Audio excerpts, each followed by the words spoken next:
മാലിദ്വീപ് എന്ന രാജ്യം ഇന്ത്യയുമായി അതിശക്തമായ ബന്ധം നിലനിർത്തി പോകുന്ന ഒരു രാജ്യമാണ്. പക്ഷേ ഈ അടുത്ത കാലത്തായി ഇന്ത്യയും മാലിദ്വീപും തമ്മിലുള്ള ബന്ധത്തിൽ കുറച്ച് പ്രശ്നങ്ങൾ ഉണ്ടായിട്ടുണ്ട്. അതിനെക്കുറിച്ച് ഒരു വീഡിയോ നമ്മൾ ഓൾറെഡി ചെയ്തു കഴിഞ്ഞു. ആ വീഡിയോയുടെ ലിങ്ക് നമ്മൾ ഈ വീഡിയോയുടെ കമന്റ് ബോക്സിൽ ഇടുന്നതായിരിക്കും. അപ്പോൾ അത് താല്പര്യമുള്ളവർ ആ വീഡിയോ കൂടെ കാണുക. അപ്പോൾ നിങ്ങൾക്ക് ഇതിനെക്കുറിച്ച് കൂടുതൽ വ്യക്തമായിട്ടുള്ള ഒരു വിവരം കിട്ടും. മാലദ്വീപിൽ അത്തരത്തിലുള്ളൊരു മാറ്റം വരാൻ കാരണം മാലദ്വീപിൽ പുതുതായി വരുന്ന ഭരണാധികാരികൾ തന്നെയാണ്. മാലദ്വീപിനെ കുറിച്ച് നമുക്ക് ആദ്യം ഒന്ന് നോക്കാം. മാലദ്വീപ് ഇന്ത്യൻ മഹാസമുദ്രത്തിൽ കിടക്കുന്ന ഒരു കുഞ്ഞൻ ഐലൻഡ് നേഷനാണ്. ദ്വീപ സമൂഹങ്ങളാണ്, കുറേ ദ്വീപുകൾ ചേർന്ന ഒരു രാജ്യമാണ് മാലദ്വീപ്. രാജ്യമെന്നൊക്കെ പറയുമെങ്കിലും വെറും 5 ലക്ഷം മാത്രം പോപ്പുലേഷനുള്ള നമ്മളുടെ ലക്ഷദ്വീപിന്റെ തൊട്ടടുത്ത് കിടക്കുന്ന നമ്മൾ തിരുവനന്തപുരം ജില്ലയുടെ പോലും വലിപ്പമില്ലാത്ത സൗത്ത് ഏഷ്യയിലെ ഏറ്റവും ചെറിയ രാജ്യമാണ് മാലദ്വീപ് എന്ന് പറയുന്നത്. അവർക്ക് പ്രത്യേകിച്ച് സമ്പത്ത് അല്ലെങ്കിൽ സാമ്പത്തിക സോഴ്സസ് വളരെ കുറവാണ്. അവർക്ക് ആകെ ടൂറിസമാണ് അവരുടെ പ്രധാനപ്പെട്ട വരുമാന മാർഗം, പിന്നെ കുറച്ച് സമുദ്രോൽപ്പന്നങ്ങളുടെ കയറ്റുമതിയും. അതുകൊണ്ട് തന്നെ അവർക്ക് സ്വാതന്ത്ര്യം കിട്ടിയ കാലം മുതലേ ഇന്ത്യയുമായിട്ടുള്ള നല്ല ബന്ധം നിലനിർത്തിക്കൊണ്ട് ഇന്ത്യയിൽ നിന്നുള്ള സഹായങ്ങൾ സ്വീകരിച്ചാണ് അവർ വളർന്നു വന്നത്. എല്ലാ കാലത്തും ഇന്ത്യ ആയിരുന്നു അവർക്ക് വേണ്ട സാമ്പത്തിക സഹായങ്ങൾ, അവർക്ക് വികസനത്തിന് വേണ്ടിയ സഹായങ്ങൾ, അവർക്ക് വേണ്ട ഫുഡ് ഐറ്റംസ് എല്ലാം കൊടുത്തുകൊണ്ടിരുന്നത്. പക്ഷേ ഇതിന് ഒരു മാറ്റം വരുന്നു 2013. 2013 മാലദ്വീപിന്റെ പ്രസിഡന്റായി അബ്ദുള്ള യാമീൻ അധികാരത്തിൽ വരികയാണ്. അന്നാണ് ആദ്യമായി ഇന്ത്യക്ക് എഗെയിൻസ്റ്റ് ആയിട്ട് ഒരു ഭരണാധികാരി മാലദ്വീപിൽ വരുന്നത്. അദ്ദേഹം ചൈനയോട് കൂടുതൽ ആനുകൂല്യം പുലർത്തിയിരുന്ന ഭരണാധികാരിയായിരുന്നു. അതുകൊണ്ട് തന്നെ അദ്ദേഹം ചൈനയെ കൂടുതൽ മാലദ്വീപിലേക്ക് ഇൻവൈറ്റ് ചെയ്യുകയും ഒരുപാട് ചൈനീസ് വ്യവസായങ്ങളും മറ്റ് അടിസ്ഥാന സൗകര്യ മേഖലയിലൊക്കെ ചൈനയുടെ കൂടുതൽ വികസന പ്രവർത്തനങ്ങളൊക്കെ അവിടെ വരാൻ തുടങ്ങി. പക്ഷേ അപ്പോഴും അദ്ദേഹം പൂർണ്ണമായി ഇന്ത്യയെ പിണക്കാതിരിക്കാൻ ശ്രമിച്ചിരുന്നു. മറ്റൊരു കാര്യം, ഈ മാലദ്വീപ് പോലെ തന്നെ ബംഗ്ലാദേശ്, ഭൂട്ടാൻ, നേപ്പാൾ തുടങ്ങിയ രാജ്യങ്ങൾക്ക് ഒരു പ്രത്യേകതയുണ്ട്. അവർ ഇന്ത്യയുടെ അയൽ രാജ്യങ്ങളെന്നോടൊപ്പം തന്നെ അവിടങ്ങളിൽ പുതിയൊരു ഗവൺമെന്റ് വന്നാൽ തീർച്ചയായും അവരുടെ ഭരണാധികാരികൾ എപ്പോഴും ആദ്യം വിസിറ്റ് ചെയ്യുന്നത് ഇന്ത്യയിലേക്കാണ്.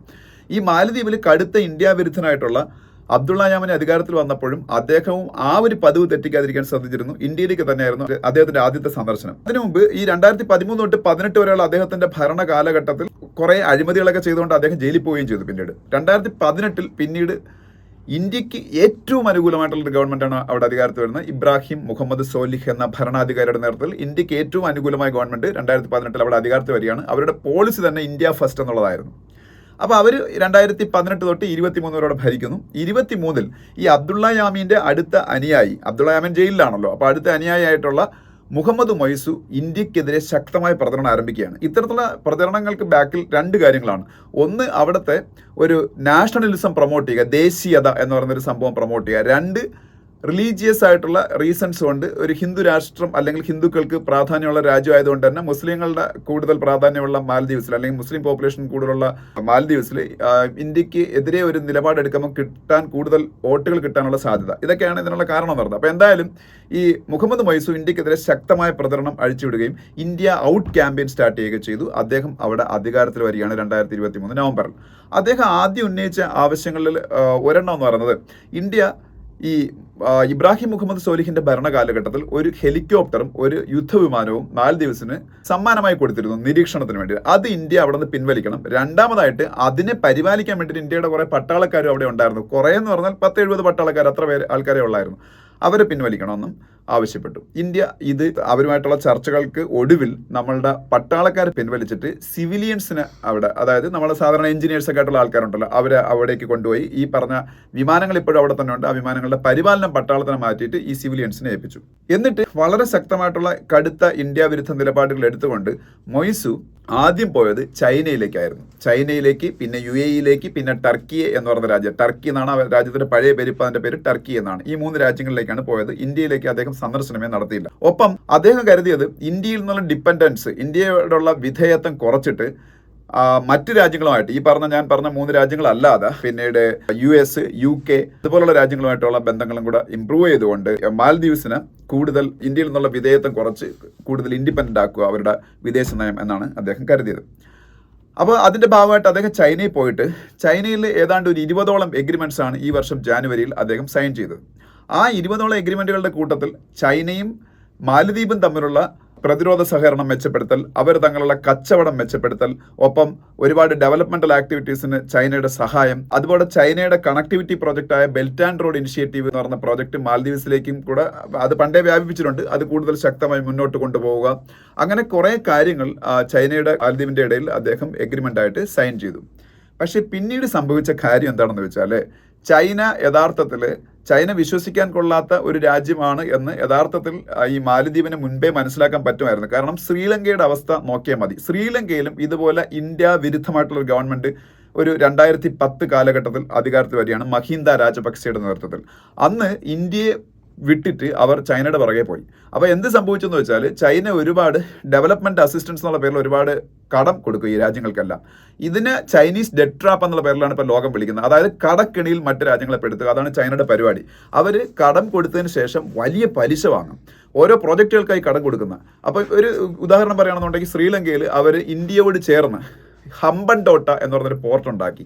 ഈ ഹമ്പൻടോട്ട പോർട്ടിന് വേണ്ടി ഹ്യൂജ് ലോണാണ് ശ്രീലങ്കയ്ക്ക് ചൈന കൊടുത്തത്. അതിന് വലിയ പലിശ അവർ ഈടാക്കാൻ തുടങ്ങി. പക്ഷേ ഈ ഹമ്പൻടോട്ട പ്രോജക്റ്റ് വിചാരിച്ച രീതിയിൽ വരുമാനം ഉണ്ടാക്കാതായി. അതുപോലെ തന്നെ മട്ടാല എന്ന് പറഞ്ഞ എയർപോർട്ടും ഇതേപോലെ ശ്രീലങ്കയിൽ അവർ ഉണ്ടാക്കിയാണ്. ഈ 2 സ്ഥലങ്ങളിൽ നിന്നും വേണ്ട വരുമാനം ശ്രീലങ്കയ്ക്ക് ഉണ്ടാകാതെ ആയി. അപ്പോൾ ഈ ചൈനയ്ക്ക് തിരിച്ചു കൊടുക്കേണ്ട കടം ഉണ്ടല്ലോ, ഓരോ വർഷവും ആ കടം തിരിച്ചു കൊടുത്തുകൊണ്ടിരിക്കണം. ആ കടം തിരിച്ചു കൊടുക്കാൻ പറ്റാതായി. അതും ഈ ശ്രീലങ്കയുടെ ഈ അടുത്ത കാലത്തുണ്ടായ സാമ്പത്തിക പ്രതിസന്ധിക്ക് ഒരു കാരണമാണ് ഈ ചൈനീസ് ഡെറ്റ് ട്രാപ്പ് അല്ലെങ്കിൽ ചൈനയുടെ കടക്കണി. അപ്പോൾ ഈ അന്ന് ശ്രീലങ്ക കടക്കണിയിലായത് ചൈന മൂലം കൂടെ ആണെങ്കിലും കടക്കണിയിലായ സമയത്ത് ഒന്ന് ഹെൽപ്പ് ചെയ്യാൻ ആദ്യം ശ്രീലങ്കയ്ക്ക് അടുത്തേക്ക് ചൈന വന്നില്ല. അപ്പോൾ ഇന്ത്യയാണ് ആദ്യം സഹായ ഹസ്തവുമായി ഓടിയെത്തിയതും ഏറ്റവും കൂടുതൽ പണം അവർക്ക് കടമായി കൊടുത്ത് സഹായിച്ച ശ്രീലങ്കയെ ഇന്ത്യയാണ്. അവസാനം ചൈന കുറച്ചൊക്കെ അവരെ ഹെൽപ്പ് ചെയ്തു. അപ്പം ഈ ഒരു ഉദാഹരണം മൈസൂരിന് മുന്നിൽ ഉള്ളതാണ്. എന്നിട്ട് പോലും മുഹമ്മദ് മൈസൂർ ചൈനയെ മാലദ്വീപിലേക്ക് ഇൻവൈറ്റ് ചെയ്യുകയും മാലദ്വീപിലെ എല്ലാ ഡെവലപ്മെന്റ് അസിസ്റ്റൻസും ചൈന നടത്തുമെന്ന് കരുതുകയും ചെയ്തു. പക്ഷേ ഇനി എനിക്ക് പറയാനുള്ള ഒരു 2-3 കാര്യങ്ങളാണ്. ഒന്നെന്ന് പറയുന്നത് മാലദ്വീപ് വലിയ കടക്കണിയിലാണ് ഇപ്പം. അത് ചൈനീസ് ഡെറ്റ് ട്രാപ്പ് കൊണ്ട് മാത്രമല്ല, പല കാരണങ്ങൾ കൊണ്ട് മാലദ്വീപ് അത്യാവശ്യം കടക്കണിയിലാണ്. ഇതിനെക്കുറിച്ച് ഹിന്ദു പത്രം ഒരു ന്യൂസ് അനാലിസിസ് റിപ്പോർട്ട് ചെയ്യുന്നുണ്ട്. യഥാർത്ഥത്തിൽ ഇപ്പോൾ ഏതാണ്ട് $1.5 ബില്യൺ, ഏതാണ്ട് 10,000 കോടി രൂപ ചൈനയ്ക്ക് മാത്രം ഇവർ കൊടുക്കാനുണ്ട് മാലദ്വീപ്. ഇനി ഓരോ വർഷവും മറ്റ് പല രാജ്യങ്ങൾക്കും കൊടുക്കാനുള്ള കടം $622 മില്യൺ അവർ ഇൻസ്റ്റാൾമെന്റ് കൊടുക്കാനുള്ളത്. നമ്മൾ ഇപ്പൊ EMI ഒക്കെ തിരിച്ചടയ്ക്കുന്ന പോലെ ഈ മാലദ്വീപ് എന്ന് പറയുന്ന രാജ്യം മറ്റ് രാജ്യം കൊടുക്കാനുള്ള $622 മില്യൺ ഈ വർഷം കൊടുക്കണം. അത് അടുത്ത വർഷം ആകുമ്പം ഏതാണ്ട് $1 ബില്യൺ കൊടുക്കണം. അതേസമയത്ത് മാലദ്വീപിന്റെ കയ്യിൽ ഇപ്പൊ ആകെ ഉള്ള വിദേശ നാണയ ശേഖരം എന്ന് പറയുന്നത് $620 മില്യൺ ആണ്. അപ്പോൾ അവരുടെ കയ്യിൽ മൊത്തത്തിലുള്ള വിദേശ നാണയ കരുതൽ ശേഖരത്തിനേക്കാളും കൂടുതലാണ് അവർ ഓരോ വർഷവും തിരിച്ചടയ്ക്കേണ്ട പൈസ. ഈ വിദേശ നാണയ കരുതൽ ശേഖരം എടുത്ത് തിരിച്ചടയ്ക്കാൻ ഉപയോഗിച്ചാൽ അവർക്ക് ഏറ്റവും കൂടുതൽ സാധനങ്ങളെല്ലാം ഇമ്പോർട്ട് ചെയ്തേ പറ്റുള്ളൂ. അവർക്ക് അല്ലാതെ അവരുടെ രാജ്യത്ത് അങ്ങനെ വലിയ പ്രൊഡക്ഷൻ ഒന്നുമില്ല. അവർക്ക് ആഹാരം കഴിക്കണമെങ്കിൽ അവർ മറ്റു രാജ്യങ്ങളിൽ നിന്ന് ഇമ്പോർട്ട് ചെയ്യണം. അപ്പം മൊത്തത്തിൽ ആ രാജ്യം ഒരു വലിയ സാമ്പത്തിക പ്രതിസന്ധിയിലേക്ക് പൊയ്ക്കൊണ്ടിരിക്കുകയാണ്. അപ്പോഴാണ് ഈ ഇന്ത്യയെ വിട്ടിട്ട് ചൈനയുടെ അടുത്തേക്ക് പോകാൻ ഈ മൊയ്സ് ശ്രമം നടത്തിയത്. അപ്പോൾ ചൈനയുടെ റെസ്പോൺസ് എങ്ങനെയായിരുന്നെന്നും ഹിന്ദുവിൽ പറയുന്നുണ്ട്. ചൈനയുടെ റെസ്പോൺസ് എന്ന് പറയുന്നത് ചൈന യഥാർത്ഥത്തിൽ വലിയ ലോൺസ് കൊടുത്ത് വലിയ ഇൻഫ്രാസ്ട്രക്ചർ പ്രോജക്റ്റുകൾ മാലദ്വീപിൽ നടപ്പാക്കാൻ റെഡിയല്ല എന്നുള്ളതാണ് ഇപ്പോഴത്തെ ചൈനയുടെ സമീപനം. കാരണം ചൈനയ്ക്ക് ഇപ്പം തന്നെ $1.5 ബില്യൺ, ഏതാണ്ട് 10,000 കോടി മാലദ്വീപ് തിരിച്ചു കൊടുക്കാറുണ്ട്. അപ്പോൾ അവർ പറഞ്ഞു, ഒരു കാര്യം ചെയ്യാം, ഞങ്ങൾ 5 വർഷത്തേക്ക് ഈ ഒരു മൊറട്ടോറിയം ഏർപ്പെടുത്തി തരാം. മൊറട്ടോറിയം എന്ന് പറഞ്ഞാൽ 5 വർഷത്തേക്ക് ലോൺ തിരിച്ചടയ്ക്കേണ്ട, പക്ഷേ ഫർദറായിട്ട് ലോണൊന്നും കിട്ടത്തില്ല. അപ്പം മൊറട്ടോറിയം കിട്ടുന്നുണ്ട്, ഒരു കടാശ്വാസം. പക്ഷേ അതിന് വലിയൊരു കോസ്റ്റും കൊടുക്കേണ്ടതായി വരുന്നുണ്ട്. അതായത് ഞങ്ങളിനി ഫർദറായിട്ട് ലോണും തരത്തില്ല, വേണമെങ്കിൽ ചെറിയ ഗ്രാൻഡുകൾ തരാം. പിന്നെ ഞങ്ങൾ ഈ ഡെവലപ്മെന്റിന് വേണ്ടിയിട്ട് വലിയ ഇൻഫ്രാസ്ട്രക്ചർ പ്രോജക്റ്റിലൊന്നും ഞങ്ങൾ ഇൻവെസ്റ്റ് ചെയ്യാൻ പോകുന്നില്ല. പകരം ഞങ്ങളൊരു കാര്യം ചെയ്യാം, അവിടുത്തെ ഹൗസിംഗ് പ്രോജക്റ്റുകളിലും അല്ലാത്ത ചെറിയ പ്രോജക്റ്റുകളിലൊക്കെ ഇൻവെസ്റ്റ് ചെയ്യാം എന്ന് അവർ പറയുകയാണ്. ഇത് മൊയ്സുവിന് വലിയൊരു തിരിച്ചടിയായി. ചൈനയുടെ അംബാസഡർ, മാലദ്വീപിലേക്കുള്ള അംബാസഡറും ഇത് വളരെ വ്യക്തമായിട്ട് പറഞ്ഞു കഴിഞ്ഞു. ഇനി ചൈനയ്ക്ക് പുറമെ മാലദ്വീപ് മറ്റു പല രാജ്യങ്ങളെ അപ്രോച്ച് ചെയ്തിരുന്നല്ലോ, US-നെയും UK-യും.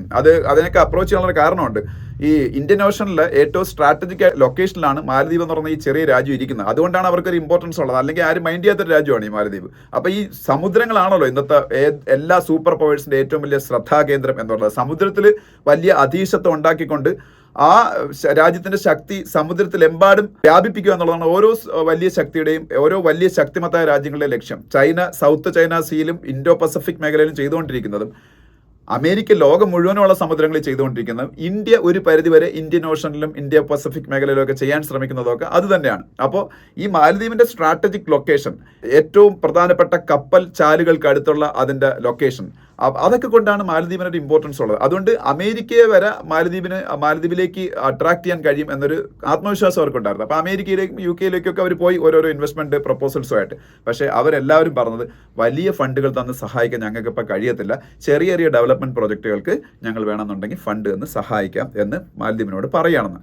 അപ്പം അവർ പ്രതീക്ഷിച്ച എല്ലാ എക്സ്ട്രാ റീജിയണൽ, അതായത് റീജിയണൽ പവേഴ്സ് എന്ന് പറയാൻ ഇന്ത്യയാണ്, അല്ലെങ്കിൽ ഇന്ത്യയും ചൈനയൊക്കെ ഒരു റീജിയണൽ പവർ എന്ന് പറയാം. അപ്പോൾ സത്യത്തിൽ ചൈനയും ഈ മാലദ്വീപിന്റെ റീജിയനിലുള്ളതല്ല, സൗത്ത് ഏഷ്യൻ റീജിയനിലാണ് മാലദ്വീപ് വരുന്നത്, സൗത്ത് ഏഷ്യയിലാണ് ഇന്ത്യ. പക്ഷേ ചൈന സൗത്ത് ഏഷ്യൻ റീജിയനിലല്ല, അതുകൊണ്ട് റീജിയണൽ പവർ എന്ന് ചൈനയെ പറയാൻ പറ്റത്തില്ല. എന്നാലും വേണമെങ്കിൽ ചൈനയെ കൂടെ റീജിയണൽ പവർ എന്ന് കൂട്ടിയാൽ പോലും അവർ എക്സ്ട്രാ ഇന്ത്യയൊക്കെ വിട്ടിട്ട് റീജിയണൽ പവേഴ്സിനൊക്കെ വിട്ടിട്ട് എക്സ്ട്രാ റീജിയണൽ പവേഴ്സിൽ നിന്ന് പണം ഡെവലപ്മെന്റ് അസിസ്റ്റൻസ് നേടിയെടുക്കാമെന്ന് കരുതിയത് ഇല്ലാതായി. അതിൻ്റെ കൂടെ അവർ വലിയ സാമ്പത്തിക പ്രതിസന്ധിയിലും. അപ്പോൾ ഇത്രയും മോശമായിട്ട് ഇന്ത്യയോട് പെരുമാറിയിട്ട് ഇന്ത്യയുടെ പ്രധാനമന്ത്രിയെ അധിക്ഷേപിക്കുക വരെ ചെയ്തു അവിടുത്തെ മന്ത്രിമാർ. അപ്പം ഇന്ത്യ എങ്ങനെയുള്ളൊരു സമീപനമാണ് അവരോട് കാഴ്ചവെച്ചത് എന്നാണ് ഹിന്ദു അടുത്തായിട്ട് പരിശോധിക്കുന്നത്. ഇത്രയും വലിയ പ്രശ്നങ്ങളുടെ ഇടയിലും ഇന്ത്യ അവരുമായിട്ടൊരു ലൈൻ ഓഫ് കമ്മ്യൂണിക്കേഷൻ മെയിൻറ്റെയിൻ ചെയ്യാൻ ശ്രമിച്ചിരുന്നു. അതായത് മാലിദ്വീപിൻ്റെ ഫോറിൻ മിനിസ്റ്ററുമായിട്ട് ഇന്ത്യയുടെ എക്സ്റ്റേണൽ അഫയേഴ്സ് മിനിസ്റ്ററായ ജയശങ്കർ നിരന്തരമായി ബന്ധപ്പെട്ടുകൊണ്ടിരുന്നു. ഒപ്പം മാലദ്വീപ് ഇതിൻ്റെ ഇടയിൽ കൂടെ അവരുടെ സാമ്പത്തിക പരാധീനതകൾ ഇന്ത്യയെ ധരിപ്പിക്കുകയാണ്. അപ്പം ഈ പ്രശ്നങ്ങൾക്കിടയിലും ഇന്ത്യ അവർക്ക് കൊടുത്തുകൊണ്ടിരുന്ന സാമ്പത്തിക സഹായം 50% വെച്ച് കൂട്ടുകയാണ്. അവർക്ക് ഡെവലപ്മെന്റ് അസിസ്റ്റൻസ് ആയിട്ട് നമ്മൾ 400 കോടി എല്ലാ വർഷവും കൊടുത്തുകൊണ്ടിരുന്ന 600 കോടിയായിട്ട് കൂട്ടി 2024 ഈ വർഷം. അതുപോലെ അവർക്ക് ഫുഡ് നമ്മൾ കൊടുത്തുകൊണ്ടിരിക്കുക, അത് 5% കൂട്ടി. അതുപോലെ അവരുടെ ദ്വീപിൽ കൺസ്ട്രക്ഷൻ ഒക്കെ ചെയ്യേണ്ടത്, അതിനുള്ള കൺസ്ട്രക്ഷൻ മെറ്റീരിയൽസ് ആ രാജ്യത്തില്ല. അപ്പോൾ ഈ കൺസ്ട്രക്ഷൻ മെറ്റീരിയൽസ് നമ്മൾ കൊടുക്കുന്നത് 25% കൂട്ടി. ഇതിന് പുറമെ അവിടുത്തെ ഫോറിൻ മിനിസ്റ്റർ ഇന്ത്യയിലേക്ക് വരികയാണ്, ഇന്ത്യയെ മിനിസ്റ്ററിന്, അതായത് ജയശങ്കറിനെ കാണാൻ. അപ്പം ഇന്ത്യ എന്താണെന്ന് വെച്ചാൽ ഇന്ത്യയോട് റിക്വസ്റ്റ് ചെയ്തതിൻ്റെ ബേസിൽ ഒരു $50 മില്യൺ എന്ന് പറയുമ്പം ഏതാണ്ട് 400 കോടി രൂപ വരും. അത് അവർക്ക് കൊടുക്കുകയാണ് 0 ഇൻട്രസ്റ്റിൽ. പൈസ തിരിച്ചു തരണം, പക്ഷെ ഒരു ഇൻട്രസ്റ്റ് വാങ്ങാതെ 0 ഇൻട്രസ്റ്റിൽ കൊടുക്കുകയാണ്. പക്ഷേ ഇന്ത്യ ഒരു ഉപാധി വയ്ക്കും, ഇതൊക്കെ ഞങ്ങൾ തന്ന് സഹായിക്കാം നിങ്ങളെ, പക്ഷെ തിരിച്ച് നിങ്ങൾ റെസിപ്രോക്കേറ്റ് ചെയ്യണം. അതായത് നമ്മളുടെ ആവശ്യങ്ങൾ നിങ്ങളെ രാജ്യവും അനുഭാവപൂർവ്വം പരിഗണിക്കണം. കാരണം ഈ ഇടയ്ക്ക് ചൈനയുടെ ഒരു സ്പൈ ഷിപ്പ് മാലദ്വീപിൽ നങ്കൂര വിടുന്ന ഒരു അവസ്ഥയുണ്ടായി. അത് ഇന്ത്യയെ നിരീക്ഷിക്കാനാണ്. തൊട്ടിപ്പുറത്ത് ലക്ഷദ്വീപ് കിടക്കില്ല, ഇന്ത്യയുടെ ലക്ഷദ്വീപിന് തൊട്ടടുത്താണ് ഈ മാലദ്വീപ് എന്ന് പറയുന്നത്. അപ്പോൾ ഈ മാലദ്വീപ് എന്ന് പറയുന്ന രാജ്യത്ത് ചൈനയുടെ സ്പൈ ഷിപ്പുകൾ നങ്കൂരമിട്ടാൽ തീർച്ചയായിട്ടും മറ്റൊരു കാര്യത്തിനും ആയിരിക്കത്തില്ല, അവർ ഇന്ത്യയെ നിരീക്ഷിക്കാനായിരിക്കും. അത്തരത്തിലുള്ള പരിപാടികളായിട്ട് മുന്നോട്ട് പോകാൻ പറ്റത്തില്ല. അപ്പോൾ ഇന്ത്യക്ക് ഒരു റെസിപ്രക്കേറ്റ് ചെയ്യേണ്ടി വരും മാലദ്വീപിന്റെ ഭാഗത്തു നിന്ന് എന്ന് പറയുകയാണ്. ഒപ്പം ഇന്ത്യ ഒരു കാര്യം കൂടി ചെയ്തു. മോഡിയുടെ 3ാം ഭരണം തുടങ്ങുന്നതിന് തൊട്ട് മുമ്പായിട്ട്, മോഡി ഭരണം തുടങ്ങുന്നതിന് മുമ്പായിട്ട് ഓരോ തവണയും ഈ സത്യപ്രതിജ്ഞാ ചടങ്ങിന് തൊട്ട് മുമ്പായിട്ട് അവർ സത്യപ്രതിജ്ഞാ ചടങ്ങിൽ ലോകത്തിലെ പ്രമുഖരായ രാജ്യങ്ങളിൽ അല്ലെങ്കിൽ ഇന്ത്യയുടെ അയൽ രാജ്യങ്ങളിലേക്കുള്ള രാഷ്ട്രത്തലവന്മാരെ വിളിച്ചുകൊണ്ട് വരുന്ന ഒരു പതിവുണ്ട്. 2014 മോഡി സാർക്ക് രാജ്യങ്ങളുടെ ലീഡേഴ്സിനെയാണ് ഇൻവൈറ്റ് ചെയ്തത് മോഡിയുടെ സത്യപ്രതിജ്ഞാ ചടങ്ങിലേക്ക്. സാർക്ക് എന്ന് പറഞ്ഞാൽ അറിയാലോ, south Asian association for regional cooperation. അതായത് ഇന്ത്യ, പാകിസ്ഥാൻ, ബംഗ്ലാദേശ്, ശ്രീലങ്ക, അഫ്ഗാനിസ്ഥാൻ, നേപ്പാൾ, ഭൂട്ടാൻ, മാലദ്വീപ്സ്, ഈ 8 രാജ്യങ്ങൾ. അപ്പം ഈ പാകിസ്ഥാന്റെ പ്രധാനമന്ത്രി ഉൾപ്പെടെ 2014 മോഡിയുടെ സത്യപ്രതിജ്ഞാ ചടങ്ങിൽ പങ്കെടുത്തിരുന്നു. 2019 മോഡിയുടെ സത്യപ്രതിജ്ഞാ ചടങ്ങിൽ പങ്കെടുത്ത ബിംസ്റ്റെക്കിന്റെ ലീഡേഴ്സാണ്. ബിംസ്റ്റെക് എന്ന് പറഞ്ഞാൽ Bay of Bengal initiative for multi sectoral technical and economic cooperation. ബിംസ്റ്റെക്കിൽ ഇന്ത്യയും ബംഗ്ലാദേശും ഭൂട്ടാനും നേപ്പാളും മ്യാൻമറും അതുപോലെ തായ്ലൻഡും അങ്ങനെ കുറച്ച് രാജ്യങ്ങളാണ്. അവരെല്ലാവരും പങ്കെടുത്തത് 2019 മോഡിയുടെ സത്യപ്രതിജ്ഞാ ചടങ്ങിൽ. 2024 സത്യപ്രതിജ്ഞാ ചടങ്ങിലേക്ക് ഇന്ത്യ ബംഗ്ലാദേശിന്റെ ലീഡറിനെയും ഭൂട്ടാന്റെ ലീഡറിനെയും നേപ്പാളിന്റെ ലീഡറിനെയും ശ്രീലങ്കയുടെ ലീഡറിനെയും മൗറീഷ്യസിന്റെയും സീഷെൽസിന്റെയും ലീഡേഴ്സിനെയും വിളിച്ച കൂട്ടത്തിൽ മൊയ്സു ഒരിക്കൽ പോലും ഇന്ത്യ വിസിറ്റ് ചെയ്തില്ലെന്ന് ഞാൻ പറഞ്ഞു. മൊയ്സു വലിയ പ്രശ്നത്തിലാണെന്ന് ഇന്ത്യക്ക് അറിയാം. മൊയ്സുവിന് നാണക്കേട് കൊണ്ട് ഇന്ത്യയിലോട്ട് വരാനും പറ്റാത്ത അവസ്ഥയാണ്. അപ്പോൾ ഇന്ത്യ തന്നെ ഒരു ഇൻവിറ്റേഷൻ കൊടുക്കുകയാണ് മോഡിയുടെ ഈ സത്യപ്രതിജ്ഞാ ചടങ്ങിൽ പങ്കെടുക്കാൻ.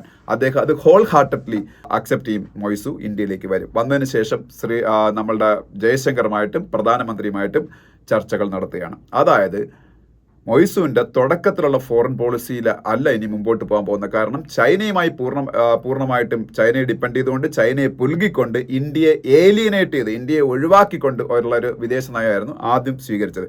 പക്ഷേ ചൈന ശ്രീലങ്കയോട് ചെയ്തതുപോലെ നല്ല ഉഗ്രം പണി മാലദ്വീപിന് കൊടുക്കുന്നവർക്ക് മനസ്സിലായി. മറ്റ് രാജ്യങ്ങളും വേണ്ട രീതിയിലൊന്നും അവരെ സഹായിക്കില്ലെന്ന് മനസ്സിലായി. അപ്പോൾ അവർക്ക് റിലയബിൾ പാർട്ണർ ഇന്ത്യയാണെന്ന് ഇന്ത്യയുടെ ആക്ഷൻസിൽ കൂടെ, ഇന്ത്യയെ തെറി വിളിച്ചുകൊണ്ടിരിക്കുന്ന സമയത്തും ഇന്ത്യ വളരെ നല്ല രീതിയിൽ ഉദാരപൂർണ്ണമായിട്ട് അനുഭാവപൂർണ്ണമായിട്ട് അവരെ പരിഗണിക്കുകയും സഹായിക്കുകയും ചെയ്തപ്പോൾ അവർക്ക് കാര്യങ്ങൾ കുറച്ചുകൂടെ വ്യക്തമായി തുടങ്ങി. അപ്പോൾ പൂർണ്ണമായിട്ടും ചൈനയെ വിട്ടിട്ട് ഇന്ത്യയിലേക്ക് വരുന്ന ഒരു പ്രോ ചൈന നിലപാടാണ് മുഹമ്മദ് മൊയ്സു എടുക്കുന്നതെന്നല്ല ഇവരാരും പറയുന്നത്, ഈ എക്സ്പേർട്ടുകൾ ആരും പറയുന്നത്. പക്ഷേ അയാളുടെ ഫോറിൻ പോളിസി കംപ്ലീറ്റ് റീകാലിബ്രേറ്റ് ചെയ്യാണ്. ഇന്ത്യയും കൂടെ ഇൻക്ലൂഡ് ചെയ്തുകൊണ്ട്, ഇന്ത്യയുടെ താല്പര്യങ്ങളും കൂടെ സംരക്ഷിച്ചുകൊണ്ട് ഇന്ത്യയെ കൂടി ഡിപ്പെൻഡ് ചെയ്തുകൊണ്ടായിരിക്കും മാലദ്വീപിൻ്റെ ഇനിയുള്ള വിദേശ നയം മുമ്പോട്ട് പോകാൻ പോകുന്നത്. അല്ലെങ്കിൽ മാലദ്വീപ് എന്ന രാജ്യം തന്നെയാണ് സഫർ ചെയ്യാൻ പോകുന്നത്. കാര്യം അവരുടെ സാമ്പത്തിക അവസ്ഥ ശ്രീലങ്കയെക്കാളും പാകിസ്ഥാനേക്കാളും പരിതാപകരമായ അവസ്ഥയിലേക്ക് പൊയ്ക്കൊണ്ടിരിക്കുകയാണ്. ഈ പറഞ്ഞ ശ്രീലങ്കയ്ക്കും പാകിസ്ഥാനും ഒക്കെ മറ്റു കുറച്ച് റിസോഴ്സസ് എങ്കിലും ഉണ്ട്. ശ്രീലങ്കയ്ക്ക് ടീ എസ്റ്റേറ്റ് വഴി ടീ എക്സ്പോർട്ടും ഒക്കെ ഉണ്ട്. പാകിസ്ഥാനും കുറച്ച് അഗ്രികൾച്ചർ മറ്റു കാര്യങ്ങളും ഉണ്ട്. മാലദ്വീപിന് അതുപോലും ഇല്ല, ടൂറിസം മാത്രമേ ഉള്ളൂ. അപ്പോൾ ലക്ഷദ്വീപ് ഒന്ന് ടൂറിസം സ്പോട്ടായിട്ട് ഡെവലപ്പ് ചെയ്ത് കഴിഞ്ഞാൽ അതും തീരും. അപ്പോൾ അതുകൊണ്ട് തന്നെ ഇനി ഇന്ത്യയുമായിട്ട് പിണക്കത്തിലല്ല, അനുകൂലത്തിലുള്ള അല്ലെങ്കിൽ അനുകൂലമായിട്ടുള്ള ഒരു ചൈനയോടും ഒക്കെ ഉള്ള ഒരു നിലപാടിന് അനുകൂലമായി അതേപോലെയുള്ള ഒരു നിലപാടുമായിട്ടായിരിക്കും ഇന്ത്യയുമായിട്ട് മാലദ്വീപ് മുമ്പോട്ട് പോകാൻ പോകുന്നതെന്നാണ് പൊതുവെ ഫോറിൻ എക്സ്പെർട്ടുകളെല്ലാം പറയുന്നത്. അപ്പം ഇതാണ് ഇന്ത്യ മാലദ്വീപ് വിദേശ നയത്തിൽ മുഹമ്മദ് മൊയ്സ് വന്നതിന് ശേഷം വരുന്ന കാതലായ മാറ്റം. തുടക്കത്തിൽ ഒരു ആൻറ്റി ഇന്ത്യ സ്റ്റാൻഡ് എടുത്തിരുന്ന മുഹമ്മദ് മൊയ്സ് ഇപ്പം ഒരു പ്രോ ഇന്ത്യ സ്റ്റാൻഡിലേക്ക് പതുക്കെ മാറിക്കൊണ്ടിരിക്കുന്നു. അത് ഇന്ത്യയോടുള്ള സ്നേഹം കൊണ്ടല്ല, വേറെ വഴികളില്ലാഞ്ഞിട്ടാണ്.